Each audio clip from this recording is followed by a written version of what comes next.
لا الہ الا اللہ وحدہ لا شریک له محمد عبدہ اللہم صلی علی محمد وعلی آل محمد کما صلیت علی ابراہیم وعلی آل اللہم رب هذه الدعوة والصلاة القائمة آت محمد الوسیلۃ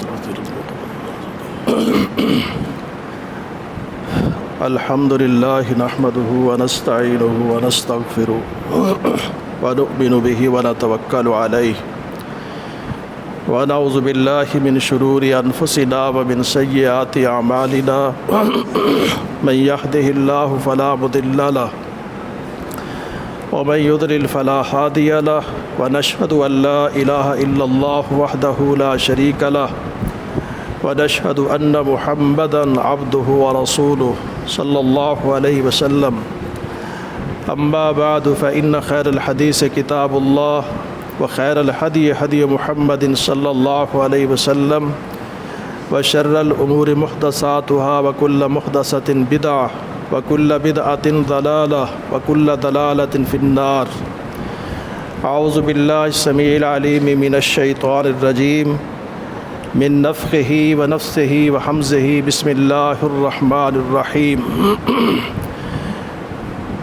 یا ایہا الذین آمنوا کتب علیکم الصیام کما کتب علی الذین من قبلکم لعلکم تتقون. سیدنا ابو ہریرہ رضی اللہ تعالیٰ عنہ فرماتے ہیں کہ رسول کریم صلی اللہ علیہ وسلم رمضان المبارک کا مہینہ جیسے ہی آیا تو آپ نے فرمایا کہ اتاکم رمضان شہر مبارک، کہ تمہارے پاس رمضان کا مہینہ آیا ہے جو کہ برکت والا ہے. اللہ رب العالمین نے اس کے روزے فرمایا کہ تمہارے اوپر فرض کیے ہیں، اور اس مبارک مہینے کے اندر ایک ایسی رات ہے کہ جس رات کے اندر اللہ نے وہ خیر رکھی ہے کہ جو شخص اس کی خیر سے محروم ہو گیا، فرمایا کہ وہ محروم ہو گیا. اس حدیث میں آپ علیہ الصلاۃ والسلام نے رمضان کی آمد پر یہ لفظ جو استعمال کیے کہ اتاکم رمضان شہر مبارک، یہ الفاظ اس بات پر دلالت کرتے ہیں کہ رمضان کی آمد پر ہمیں ایک دوسرے کو یہ مبارکبادی کے الفاظ اور کلمات کہنے چاہیے. اللہ رب العالمین کا یہ خاص فضل و کرم ہے کہ رب کائنات جس کو بھی رمضان کا مہینہ نصیب فرما دے. ایک حدیث مبارکہ میں آپ نے فرمایا کہ کوئی شخص اگر ایک نماز پڑھ لیتا ہے اور دوسری نماز پڑھنے کے لیے جب مسجد میں آتا ہے تو صرف آنے کی وجہ سے اللہ تبارک و تعالیٰ درمیان کا جو وقت گزرتا ہے اس کے لیے گناہوں کو معاف فرما دیتا ہے. اور فرمایا کہ اسی طریقے کے ساتھ کوئی شخص ایک جمعہ کی نماز پڑھ کے جاتا ہے اور دوبارہ پھر جمعہ کی نماز پڑھنے کے لیے آ جاتا ہے، صرف آنے کی وجہ سے درمیان میں جتنے گناہ ہوتے ہیں صغائر، فرمایا کہ رب العالمین ان کو مٹا دیتا ہے. اور اسی حدیث کا یہ حصہ آپ نے فرمایا کہ جب کوئی شخص رمضان کا مہینہ پا لیتا ہے، وَرَمَضَانَ إِلَى رَمَضَانَ مُكَفِّرَاتٌ لِمَا بَيْنَهُنَّ مَجْتُنِبَتِ الْكَبَائِرِ، فرمایا کہ جب تک کبیرہ گناہوں سے بچتا رہے گا. اب ایک سال کے بعد رمضان کا مہینہ پھر آتا ہے تو فرمایا کہ تمام صغائر صرف رمضان کے آنے کی وجہ سے اللہ تبارک و تعالیٰ معاف کر دیتا ہے. تو رمضان کا مہینہ اللہ تبارک و تعالیٰ ہم سب کو نصیب فرمائے، یہ خاص رب العالمین کا فضل و کرم ہے. اس مبارک مہینے کے جو خاص اعمال ہیں ان میں سے نمبر 1 تو روزہ ہے. اللہ رب العالمین نے فرمایا کہ فمن شہد منکم الشہر فلیصم، جو شخص بھی اس مہینے کو پا لیتا ہے فرمایا کہ اس کو چاہیے کہ اس کا روزہ رکھے. اور دین اسلام کی 5 بنیادوں میں سے ایک بنیاد یہ ہے کہ انسان رمضان المبارک کے مہینے کے روزے رکھے. دوسرا عمل رسول کریم علیہ الصلاۃ والسلام کا رمضان المبارک کے مہینے کے حوالے سے یہ ہے کہ آپ نے قیام اللیل کے بارے میں ارشاد فرمایا کہ من قام رمضان ایمانا واحتسابا غفر له ما تقدم من ذنبہ، کہ رمضان کا مہینہ نصیب ہو گیا. اب اس شخص نے فرمایا کہ قیام کیا تو اس قیام کی وجہ سے رب العالمین فرمایا کہ اس کے سابقہ گناہ صغیرہ فرمایا کہ ان کو مٹا دیتا ہے. تو روزہ رکھنا قیام اللیل جس کو ہم تراویح بھی کہتے ہیں، تہجد بھی کہتے ہیں، اور اس کے لیے کوئی باجماعت یا بغیر جماعت کے یا وقت کی کوئی تحدید اور تعیین نہیں۔ جیسی عشاء کی نماز پڑھ لی، اب صبح صادق تک جب بھی چاہیں آپ اس کو پڑھ سکتے ہیں۔ باجماعت بھی رسول کریم علیہ الصلاۃ والسلام نے پڑھائی ہے، اور بغیر جماعت کے بھی آپ نے ادا کی ہے۔ ہاں، تعداد جو ہے وہ رسول کریم علیہ الصلاۃ والسلام کی سنت سے، آپ کی حدیث سے، وہ یہ ہے کہ حضرت ام عائشہ رضی اللہ تعالیٰ عنہ سے سوال کیا گیا تو آپ نے فرمایا کہ ما کان یزید فی رمضان ولا فی غیرہ علی 11 رکعۃ، کہ اللہ کے رسول صلی اللہ علیہ وسلم رمضان ہو یا غیر رمضان ہو 11 رکعات سے زیادہ نہیں پڑھتے تھے۔ یعنی جو ٹائم آپ نے لگانا ہے وہ آپ گھنٹے میں ادا کریں، آپ 3 گھنٹے میں ادا کریں، آپ کم میں ادا کریں، لیکن تعداد جو ہے وہ یہی رہنی چاہیے۔ یہی حدیث امام بخاری رحمۃ اللہ علیہ نے صحیح بخاری میں ذکر فرمائی ہے، اور یہی حدیث امام محمد رحمۃ اللہ علیہ نے، جو کہ امام ابو حنیفہ رحمہ اللہ کے شاگرد ہیں، انہوں نے اپنی کتاب موطا امام محمد کے اندر ذکر فرمائی ہے۔ تو قیام اللیل کریں۔ اسی طریقے کے ساتھ اس مبارک مہینے کے خاص اعمال میں سے ایک عمل یہ ہے کہ قرآن مجید کی کثرت کے ساتھ تلاوت کریں۔ رسول اللہ صلی اللہ علیہ وسلم کا معمول تھا۔ امام بخاری رحمۃ اللہ علیہ نے صحیح بخاری باب بدل وحی کے اندر ذکر فرمایا کہ جیسے رمضان کا مہینہ شروع ہوتا، جبریل امین رسول اللہ صلی اللہ علیہ وسلم کے پاس آ جاتے۔ کان یدارس معہ القرآن، جبریل امین قرآن مجید پڑھتے، اللہ کے رسول علیہ الصلاۃ والسلام سماع کرتے، آپ سنتے، اور نبی علیہ الصلاۃ والسلام فرمایا کہ قرآن مجید کی تلاوت کرتے تو جبریل امین سنتے۔ تو خاص قسم کا عمل یہ بھی ہے۔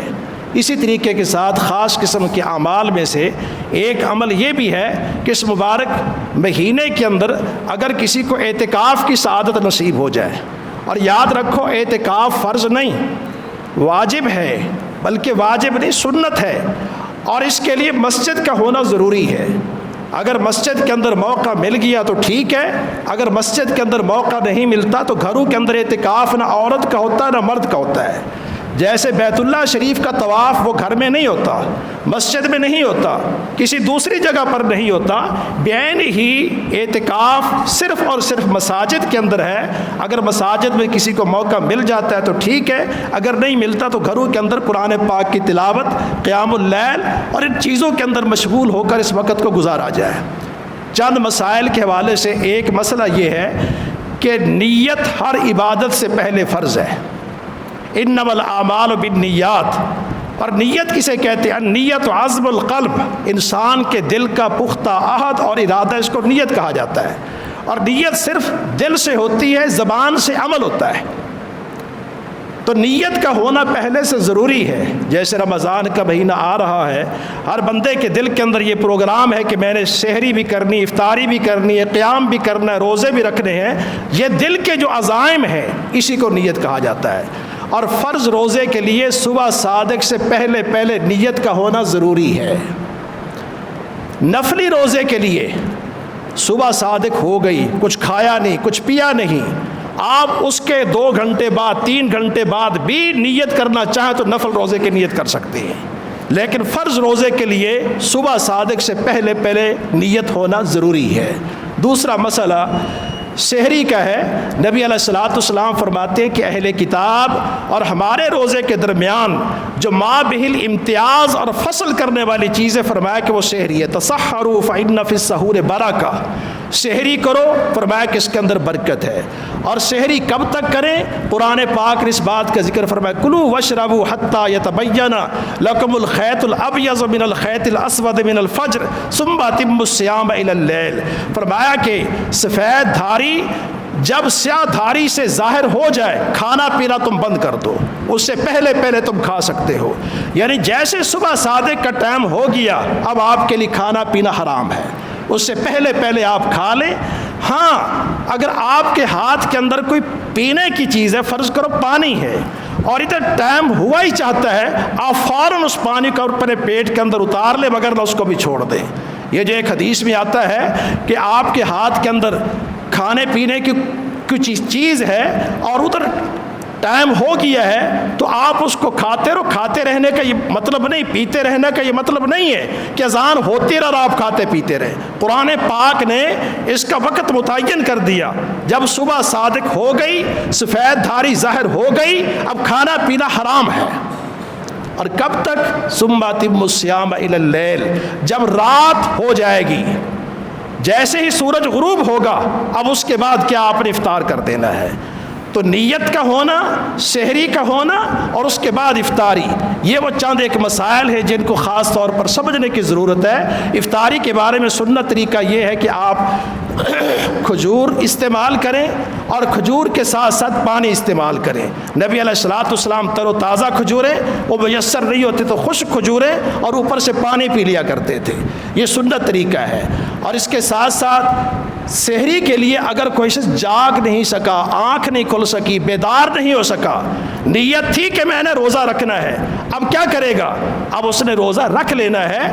یہ سحری کرنا کو فرائض میں شامل نہیں, اور اس مجبوری کے تحت اگر اس نے سحری کو چھوڑ دیا تو کوئی کسی قسم کا حرج اور گناہ نہیں ہے. یہ چند ایک مسائل اپنے ذہن میں رکھیے.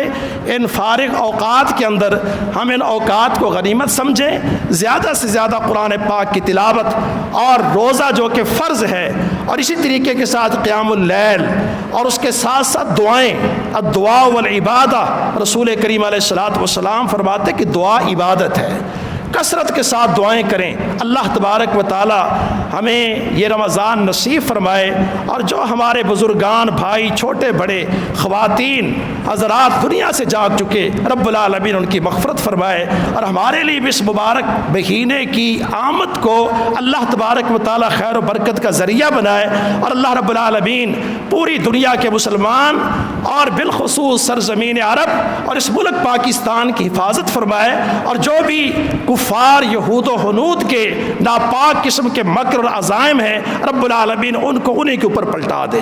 مایوس کبھی نہیں ہونا چاہیے, اور یہ بات ذہن کے اندر بٹھا لیں کہ موت کا جو وقت لکھا ہوا ہے, موت اس سے ایک لمحہ نہ پہلے آئے گی نہ بعد میں آئے گی. اور اصل زندگی انسان کی آخرت کی ہے, اور آخرت کو بنانے کے لیے قرآن و سنت کو اپنے سامنے رکھے. اللہ کے پیغمبر کی زندگی, آپ کی سیرت, صحابہ کرام کا تعامل, اور اس کے ساتھ ساتھ نیک اعمال. اللہ تبارک و تعالی ہم سب کو یہ نصیب فرما دے.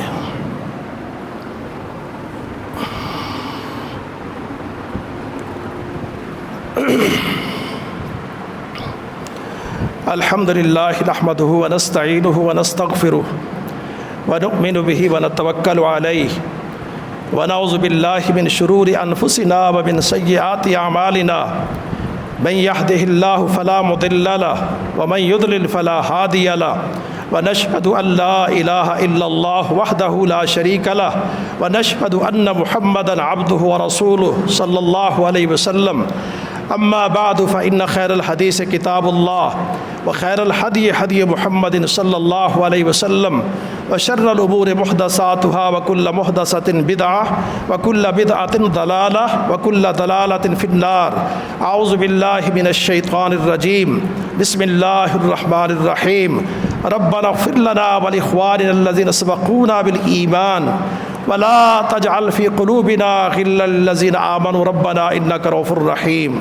اللهم أعز الإسلام والمسلمين, اللهم أعز الإسلام والمسلمين, اللهم أعز الإسلام والمسلمين, اللهم اشف مرضانا ومرضى المسلمين والمسلمات. ربنا آتنا في الدنيا حسنة وفي الآخرة حسنة وقنا عذاب النار.